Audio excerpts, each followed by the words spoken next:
Para aquel que ha recorrido parte de las regiones altas del Perú, no le será extraño encontrar bosques de piedra que, dicho sea de paso, guardan muchos encantos mágicos, relatos misteriosos y leyendas. Cada día aumentan los investigadores y científicos que han detectado que muchos de estos colosos de piedra han sido tallados o modificados artesanalmente y luego erosionados por los milenios. Queda claro que el geocódigo más impresionante que se ha encontrado hasta la fecha y que se ha difundido con aceptación es el Apu viviente que mira hacia el cielo frente a Machu Picchu. Hablamos del rostro del Inca del Huayna Picchu. Existen otros tótems en Kenco, en Pisac, en Urco y en diferentes lugares del Cusco, en Huancarqui o Cosos en el Valle de Majes, Arequipa, y la lista solo en el Perú es interminable. La antigua cultura milenaria andina o incas paleolíticos escogían los lugares con este tipo de misterio para edificar al pie de sus gigantes o apus petrificados sus más exquisitos templos y ciudades. Pero sin duda alguna, el primero que se percató de este método de alta manufactura y mega terraformación de los grandes bloques de piedra en perfiles de dioses, hombres y animales fue Daniel Russo de los Eros. El sabio peruano, aunque observó este fenómeno en diferentes partes del planeta, centró su investigación en la cuna de esta cultura madre. Se estableció en Marcahuasi y estudió por décadas el lugar. Según él, aquellas caprichosas figuras representarían una fauna extinguida. Allí estaban esculpidos los fetiches de los antiguos pueblos de la tierra, pero estas figuras fueron entendidas por los detractores como meras proyecciones mentales. Esta perspectiva no desanimó a Russo, quien firme en sus observaciones dejó un legado que se sigue investigando, teniendo en alto la premisa de que existió otra humanidad, y nos dejó como testimonio los colosos de la meseta de Marcahuasi. Como último apunte antes de comenzar, el célebre Daniel Russo no descartó que parte de las rocas de Marcahuasi fueran artificiales, o sea, producto del uso de un tipo de antiguo cemento, evidencia que halló en algunos de los pisos de piedra en ciertas esculturas o partes de ellas. Dijo que estas pueden haber sido vaciadas o concluidas con ayuda de un cemento hecho con el polvo de las rocas de la meseta, de pórfido diorítico blanco y algún otro elemento catalizador. Curiosamente, en este nuevo siglo XXI, investigaciones dotadas de gran precisión tecnológica y alto rigor científico están comprobando que aquellas primeras investigaciones de Russo eran correctas, porque han determinado que los grandes bloques de piedra de Sacsayhuamán, Ollantaytambo y Tiahuanaco son rocas artificiales, producto del uso del denominado concreto andino.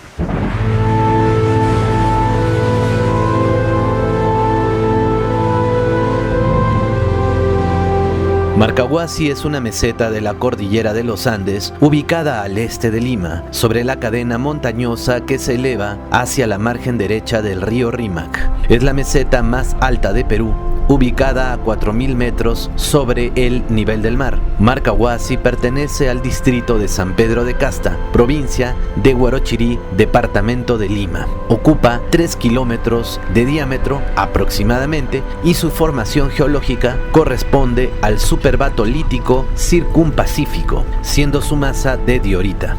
Marcahuasi se encuentra entre los valles de Santa Eulalia, cuyo nombre antiguo fue Mamay y Rímac.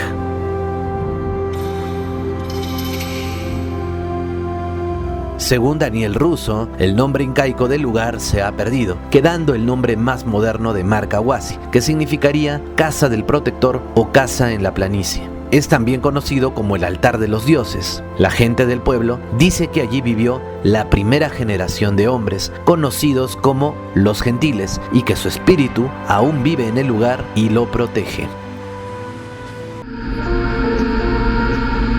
En 1923, el padre de la arqueología peruana, Julio C. Tello, llegó al lugar y realizó las primeras prospecciones sobre la meseta de Marcahuasi. Tello identificó la existencia de 4 ciudades en ruinas, identificadas con la cultura huanca. Con respecto al bosque de piedra, refirió que se trataban de rocas de origen volcánico originadas durante el periodo Mioceno. Según los estudios arqueológicos tradicionales, Marcahuasi estuvo habitada por las culturas Yunga y Yauyo, hasta el arribo hostil de los ejércitos incas. Sin embargo, como veremos en posteriores investigaciones de Daniel Russo, este observaría que las piedras con perfiles serían producto no de la erosión por el viento o la lluvia, sino de tallados milenarios de una cultura bautizada protohumana. Russo también fue conocedor de la existencia de chincanas al interior de la meseta, que conectarían con un asombroso mundo subterráneo de las que hacen referencia las más antiguas tradiciones pre-incas del lugar.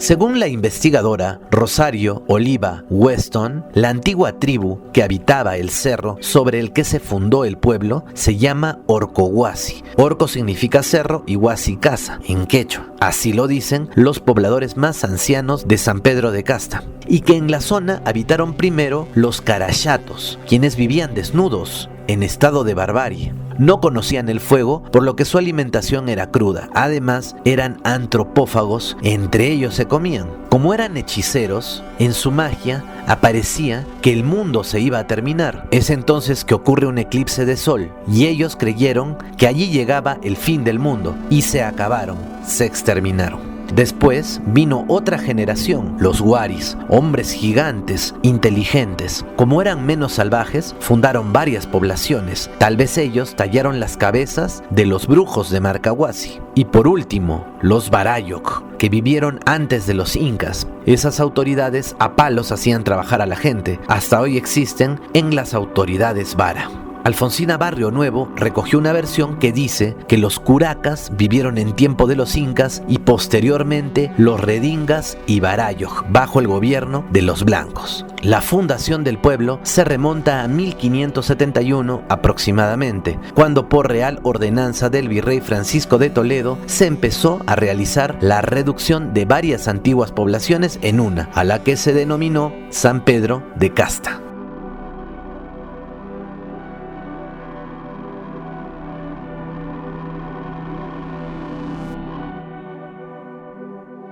Como hemos revisado, la historia perdida de Marcahuasi parece estar asociada a los tiempos míticos. En un manuscrito del siglo XVI, Dioses y Hombres de Huarochirí, redactado por el sacerdote cusqueño Francisco de Ávila, Marcahuasi aparece como un antiguo lugar santo, donde hombres y animales encontraron refugio en los días del diluvio. También escenario de una batalla de proporciones cósmicas entre 2 semidioses, hijos o subordinados de Huiracocha. Hablamos de Huayayo Carhuancho y Pariacaca, ambos castigados por el dios Huiracocha, por la destrucción masiva que provocaron y a la que arrastraron a los humanos en sus guerras. Su condena fue ser convertidos o recluidos en las nieves perpetuas de las montañas tutelares de la región. La leyenda dice que cuando estos nevados se derritan, su prisión habrá concluido y los dioses volverán a la vida.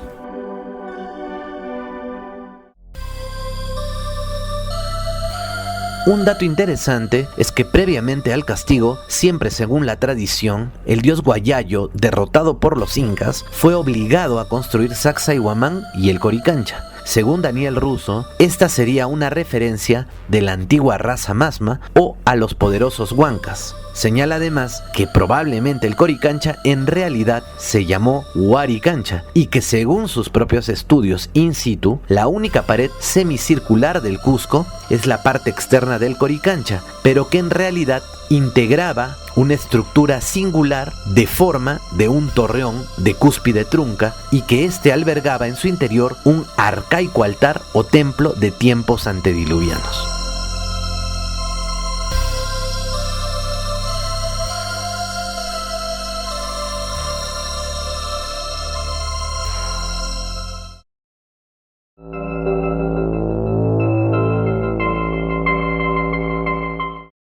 Volviendo a las investigaciones de Julio C. Tello, los 4 yacimientos arqueológicos hallados en Marcahuasi, que han sido escasamente estudiados, fueron construidos y ocupados por las culturas locales Yunga y posteriormente los Yauyos, durante el periodo denominado Estados Regionales, entre el 800 al 1476 después de Cristo. Época que comprende entre la caída de la cultura Wari y la consolidación inca, siendo Guayayo Carhuancho una divinidad Yunga y Pariacaca dios Yauyo. Tello enfatizaba que estudió la mitología del lugar y establece una relación entre la ceremonia de la fiesta del agua y el adoratorio del dios Guayayo, que se ubicaría en el sector denominado La Fortaleza.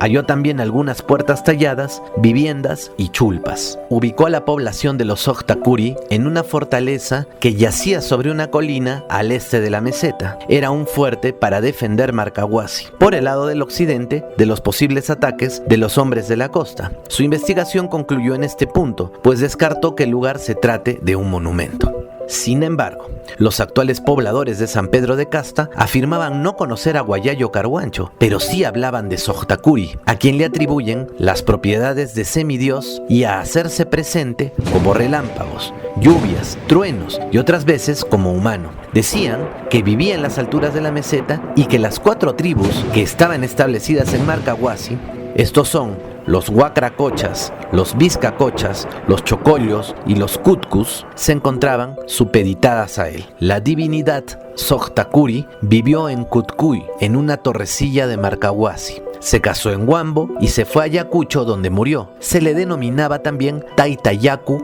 o dios del agua. Era conocido también como el dios de las 6 potencias. Él solía escoger ofrendas humanas, tanto hombres como mujeres. Eran los Barayox, autoridades del lugar, quienes ataviaban con los mejores trajes a las ofrendas humanas. Los hombres sacrificados desaparecían entre las aguas de los manantiales y la bruma para no aparecer jamás. Se cree eran entregados a unos seres de nombre Culi o Cunyas, que vivían en unas chincanas que solo los brujos y Barayox, que regían en el lugar desde hacía 9 siglos o más atrás, conocían y tenían permiso para entrar. Estas costumbres se realizaron hasta 1932. Los curas católicos persiguieron a los brujos de casta por estas prácticas. Ellos desaparecieron en el desfiladero, nunca más se les halló. Lo que sí encontraron los curas fue en medio de una laguna una huanca. Allí los naturales la adoraban. Esta era llamada Gespacocha y servía para que la laguna no se secase. Otra versión, señalada por Deborah Goldstern, afirma que el pueblo, al darle la espalda al culto de Xoctacuri, hizo que las bendiciones se alejaran de la meseta. En ese preciso momento arribaron los conquistadores españoles a Marcahuasi. Se dice que otra faceta de Xoctacuri era ser la potencia del rayo o la unión de 6 de ellos, y que se enfrentaba en este Olimpo andino contra Huampu. Huampu,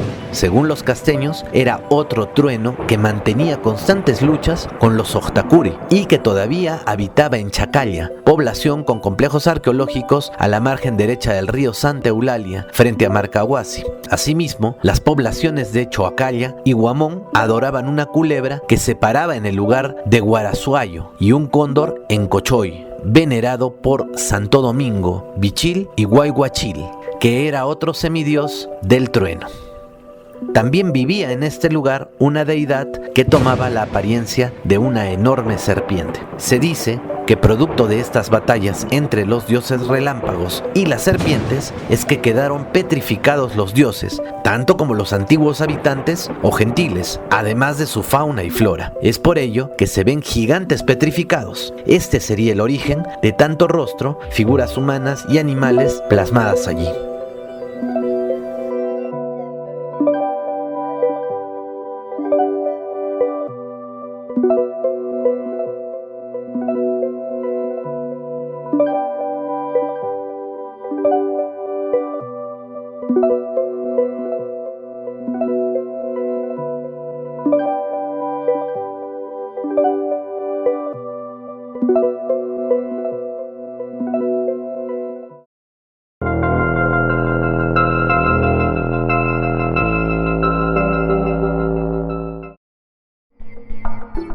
Daniel Russo de los Heros fue el peruano que más investigó Marcahuasi. Inició su expedición en 1952 y sus estudios, a través de sus descendientes y amigos, continúa hasta la actualidad. Describe este primer viaje en su libro Marcahuasi, la historia fantástica de un descubrimiento.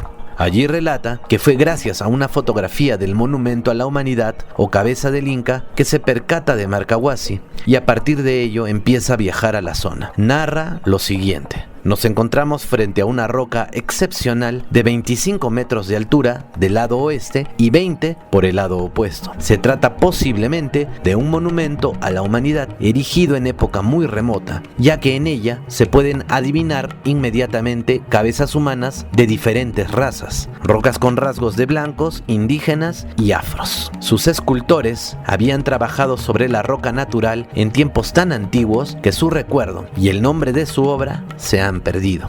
Los viejos de casta relatan que se llamaba Pekagasha, la cabeza del callejón, lo que corresponde al lugar en que se encuentra. Russo fotografió incansablemente el monumento en la siguiente década. Para ello instaló una choza humilde donde habitó y estudió sesudamente cada roca de Marcahuasi. Tomó miles de fotografías que, según él, demuestra la obra humana de esta altiplanicie excepcionalmente decorada. Lamentablemente relata que no consiguió la venia de las autoridades para iniciar una investigación arqueológica más profunda y no sería el único en fracasar en la empresa.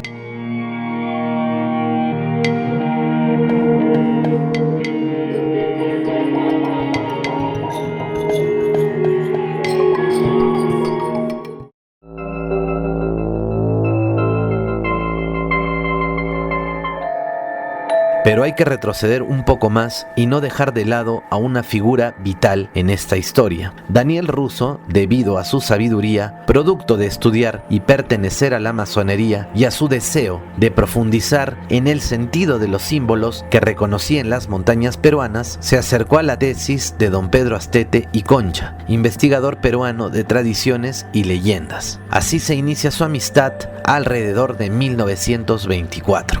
Según Deborah Gornstar, en un artículo de Código Oculto, señala que Astete, por aquellos tiempos, regresaba de Argentina, donde había recopilado innumerables notas sobre símbolos, leyendas, letras y números estudiados en diversas culturas. Russo se unió a esos estudios y ambos trabajaron juntos hasta 1940, fecha del fallecimiento de Pedro Astete. Daniel Russo se ocupó de recopilar, estudiar las cientos de notas que Astete elaboró, tratando de dar respuestas sobre el misterio de la cultura Masma. Incluso publicó una obra póstuma de Pedro Astete llamada Los Signos.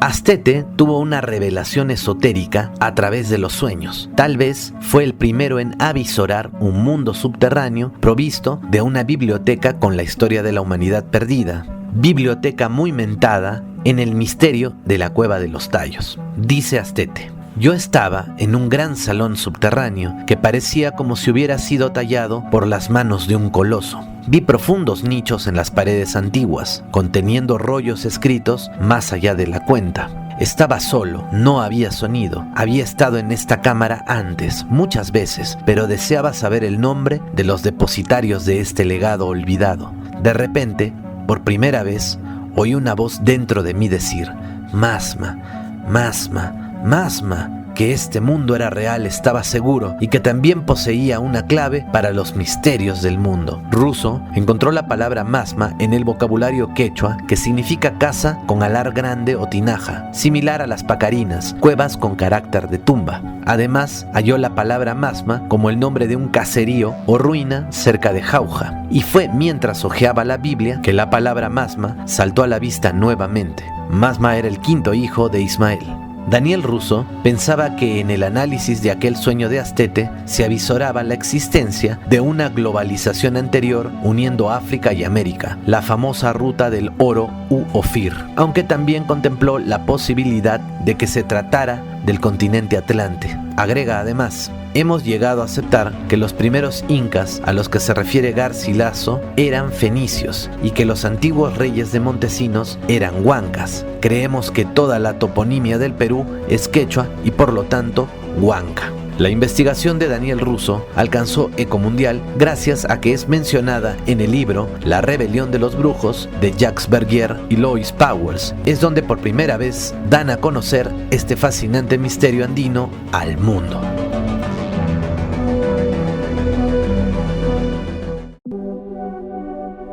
Al respecto del rostro de la humanidad, Russo señala: el monumento más importante es sin duda alguna el que se levanta frente a la laguna de Xotoc. Se trata de una roca doble cuya masa principal se eleva a más de 25 metros de altura, representando en sus líneas generales una gran cabeza humana. El nombre más antiguo que nos han dado de ella es Pecagalla. Opinamos que este no ha sido su nombre primitivo y que es tan caprichoso como el actual, la cabeza del Inca. La hemos fotografiado más de 250 veces en todas las épocas del año y desde distintos ángulos. Podemos afirmar que hay en ella por lo menos 14 figuras antropomorfas, esculpidas, que pertenecen a 3 o 4 razas diferentes. Muchas otras representaciones antropomorfas se encuentran en toda la extensión de la meseta.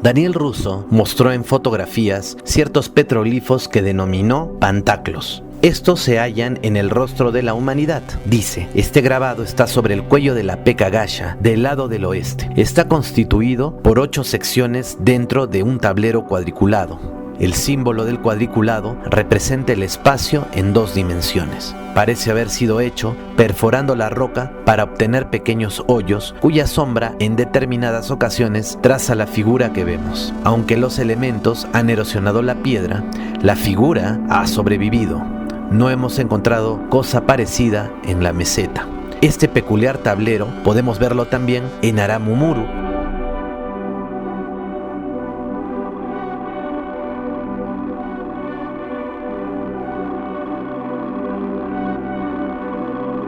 y dibujado en la plancha de oro que yace en el Coricancha.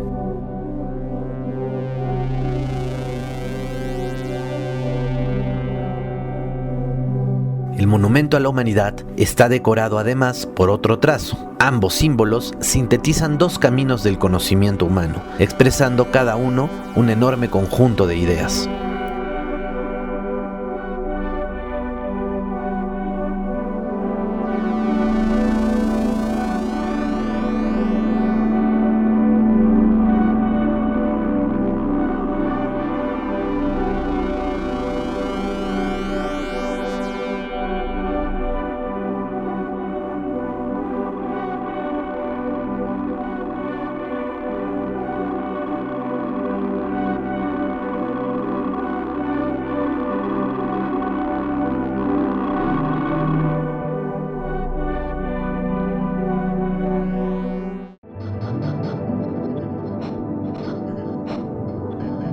Daniel Russo señala que las mayoralas son unas rocas imponentes que se levantan junto al borde occidental a 100 metros del abismo. Forman un gran altar orientado al sol poniente. El nombre es moderno y se aplica a las muchachas que danzan y cantan en las fiestas tradicionales. El verdadero nombre de ellas era Taker. Estas rocas hacen el efecto de un grupo de cantoras, forman una verdadera concha acústica y producen un eco muy notable, conseguido seguramente por sus construcciones para amplificar los cantos religiosos. También se dice que las mayoralas en realidad se tratan de seres petrificados por la acción de la caída de potentes rayos. Estos, al dar en el blanco humano, lo petrifican. ¿Acaso parte del poder de Xoctacuri? Y es que también existen muchos relatos sobre los rayos que abordamos anteriormente y tiene mucho que ver también con la mitología andina.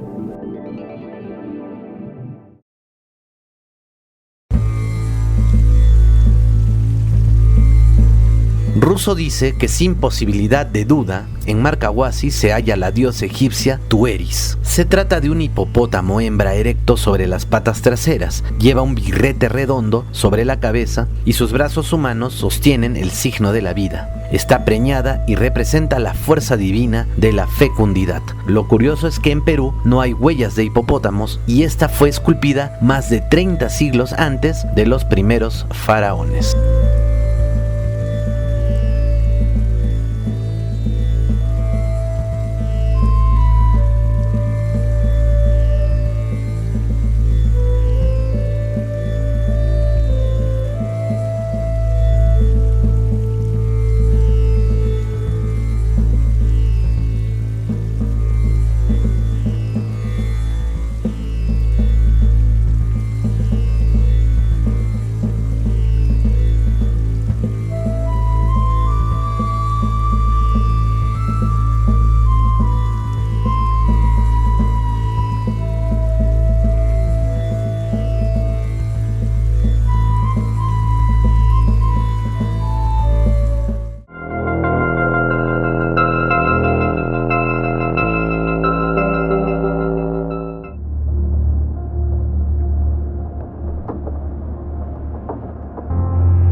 Con una mínima antigüedad de 90 siglos, fue expresada en las esculturas fauna no propia al Perú, como hipopótamos, elefantes, camellos, leones,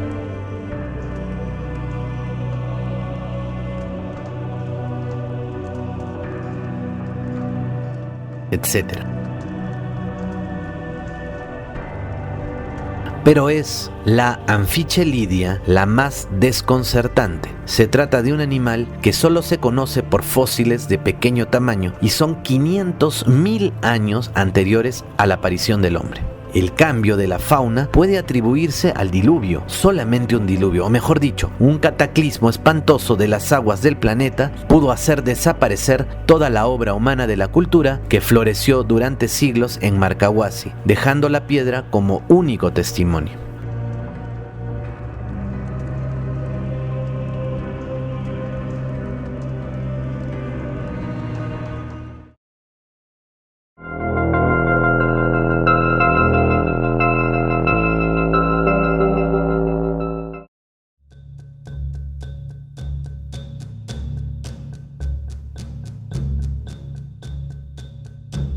La expedición Russo, producto de décadas de estudio, elaboró algunas conclusiones que pasamos a detallar textualmente. Hemos encontrado una dimensión diferente al sueño de Pedro Astete, que había guiado nuestros trabajos. No se trataba de una cultura prehistórica perdida en América, desconocida antes de Colón. Se trataba de una cultura humana protohistórica, anterior a los sumerios y a cuanta cultura y a todas las esculturas de 3 dimensiones que llenan los museos de Europa. Las esculturas protohistóricas están hechas para apreciarse desde un determinado punto de vista, y cuando el sol se encuentra en un lugar exacto del cielo, son cuadros a 2 dimensiones en los que las luces y las sombras completan las figuras. Su técnica y estilo no han sido empleados en la prehistoria. Tienen que ser trabajos protohistóricos anteriores al diluvio. Según Alex Chionetti, se tratarían de culturas ópticas, al no encontrar herramientas con las que pudieron modelar las piedras.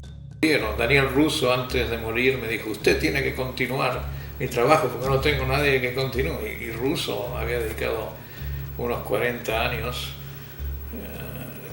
tratando de decodificar quién había construido esas figuras escultóricas.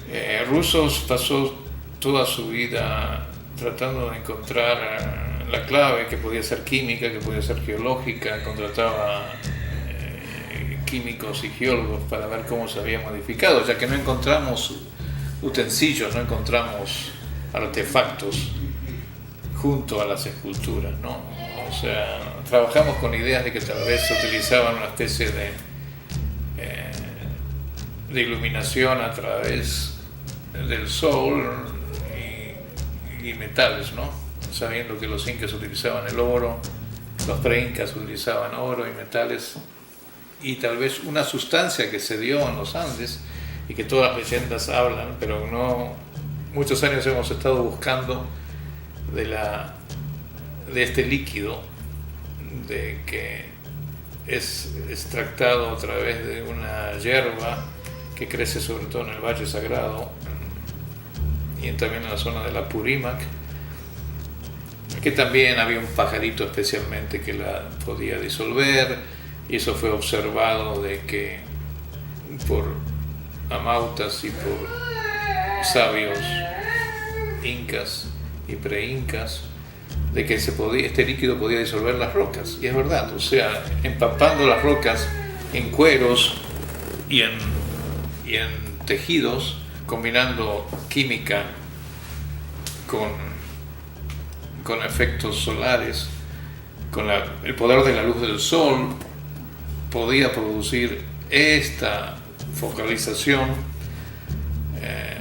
de factores para poder moldear las rocas. O sea, muchas de las esculturas de Marcahuasi son vistas con precisión el 21 de junio, por ejemplo, se puede ver un ojo iluminado, se puede ver una forma que en el invierno, en el solsticio de invierno, es una masa negra. Yo he tenido la oportunidad de con time lapse registrar este paso del transcurso del sol sobre el cenit en los puntos más altos, y estas esculturas adquieren vida. O sea que esta civilización avanzada estaba creando una especie de cine, una especie de IMAX de su época, ¿no?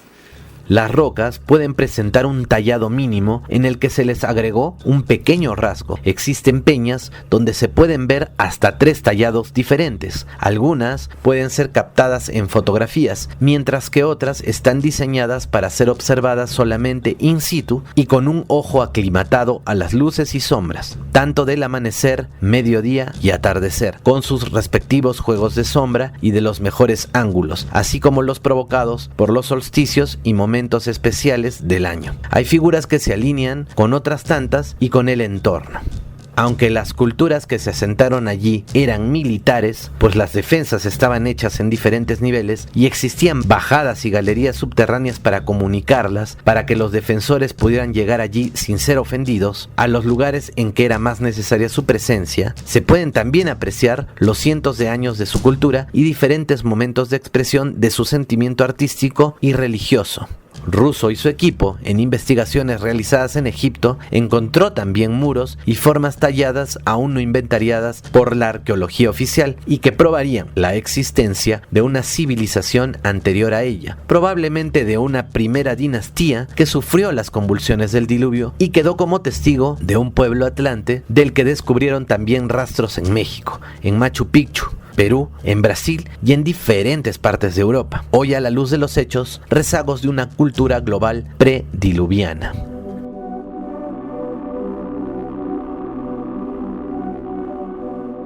Hemos encontrado las huellas de esta antiquísima raza de escultores en muchos lugares del Perú y en la región de Tiahuanaco. Las hay en los 18 kilómetros cuadrados que cubre el bosque de piedras de Junín, en los alrededores de Huancayo, Ayacucho, Andahuaylas y Cusco, en Pisac, en Machu Picchu, en Tinajani y en las islas del lago Titicaca, toscamente trabajadas en muchos casos y muy deterioradas por el tiempo. Requieren determinada iluminación solar para ser vistas y escapan a la observación superficial. La arqueología peruano-boliviana se ve ante una superposición de culturas y estas huellas parecen las más antiguas, anteriores a todos los ceramios. Podemos suponer también de la misma época los grandes trabajos monolíticos de Kenco, Pisac y Machu Picchu, las tumbas subterráneas de Huari, cerca de Huanta, la roca tallada de Saigüite y los monolitos que encontramos en diferentes partes deben ser exponentes de los herederos directos de esta cultura.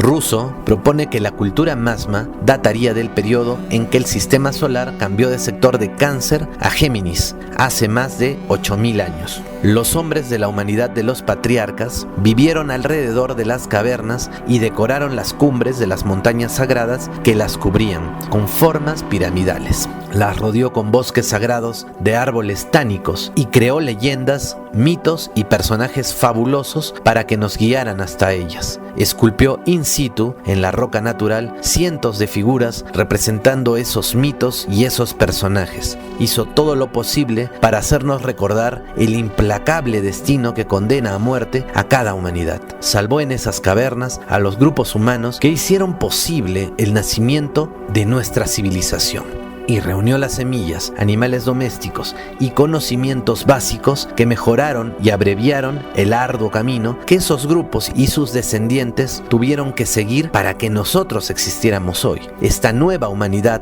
a la que pertenecemos, la quinta, según la síntesis cronológica que hemos recibido por la tradición, que resume en ellas la marcha milenaria del reino hominal en nuestro planeta, ha hecho todos sus trabajos escultóricos en bloques de piedra extraídos de la cantera y en 3 dimensiones, para que puedan ser apreciados desde todos los puntos de vista.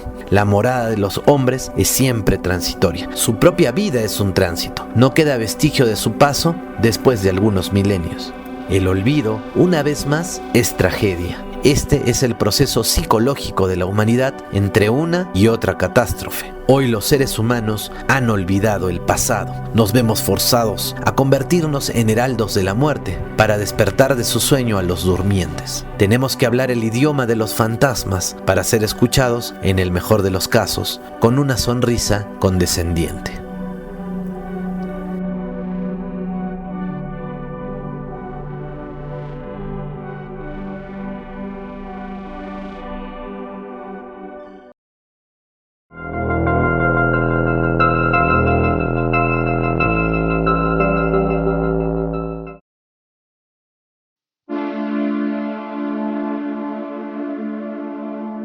Según Daniel Russo, quien revisó un número importante de crónicas, fue el mismo Huiracocha quien petrificó una cantidad indeterminada de pueblos que no obedecieron a su mandato en su peregrinación por el reino del Perú, quedando como prueba de ello un sinfín de bultos de piedra con forma humana. Fue Túpac Inca Yupanqui quien vio todas estas edificaciones gigantes en su exploración de los reinos huancas. También el cronista Cristóbal de Molina afirma haber oído hablar de las estatuas megalíticas. Según la tradición andina, las rocas de Marcahuasi son llamadas mayes y fueron hechas por los mejores hechiceros y médicos, quienes acudían a la meseta y fueron representados en las rocas. Otros creen que son producto de los caris y los queyas, aunque sabemos que han pasado siglos entre figura y figura, entre momento y momento y entre cultura y cultura. Russo creía que son los huancas quienes recogieron estas tradiciones de sus ancestros, la raza Masma, quienes a su vez eran descendientes de los imiaritas y ascendientes de los aymaras. También refiere a los huiracochas, seres blancos, barbados y rubios, llamados igualmente corizapras, como posibles autores de los monumentos gigantescos, humanidades de las que descienden los andinos rubios, etnia que fue mestizándose hasta desaparecer y de la que hallamos ejemplares en diferentes museos del Perú. Visto lo visto, es correcto también llamar a esta cultura como la raza de los gigantes andinos o la raza de los huaris.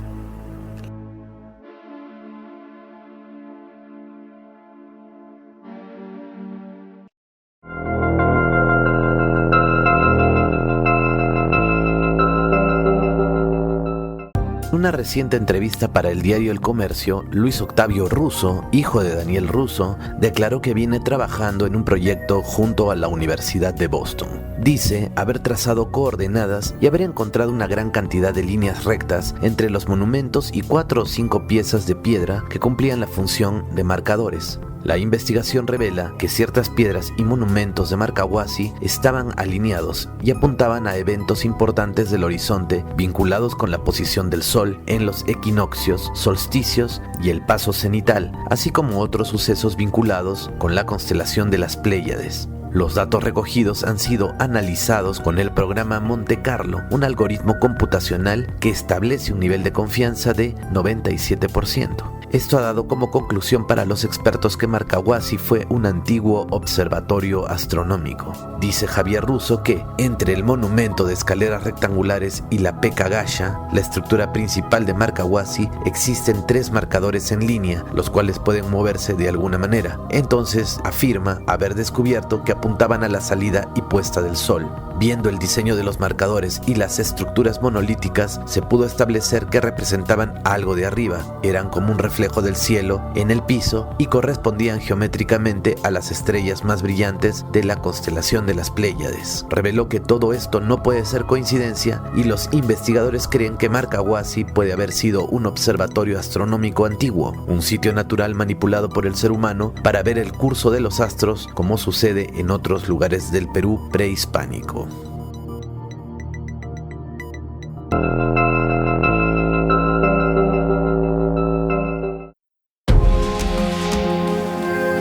Como dice Daniel Russo, vivimos en una etapa de transición. Pertenecemos a una cultura nueva que empieza a desarrollarse en este continente, pero estamos todavía ligados profundamente a las viejas culturas que se encuentran en diferentes momentos de su decadencia o que han muerto ya y se disgregan ante nosotros. Nuestra humanidad ha heredado las pinturas rupestres, las esculturas y trabajos hechos en la roca natural, las más antiguas construcciones ciclópeas, la matemática sexagesimal, la cronología secreta de las edades y de los ciclos históricos, la astronomía necesaria para esa cronología que se establece sobre la eclíptica y sobre la precesión equinoccial, y las divisiones del tiempo para la vida diaria de una humanidad destruida por un cataclismo. Hemos heredado también todas las especies de animales domésticos y todas las plantas alimenticias que el hombre andino ha creado. Nada de esto ha podido ser realizado por salvajes primitivos. Todo ha sido heredado de una humanidad tan evolucionada o más que la nuestra, a la que tenemos que agregar todo el acervo místico, mítico y simbólico que hoy hemos revisado.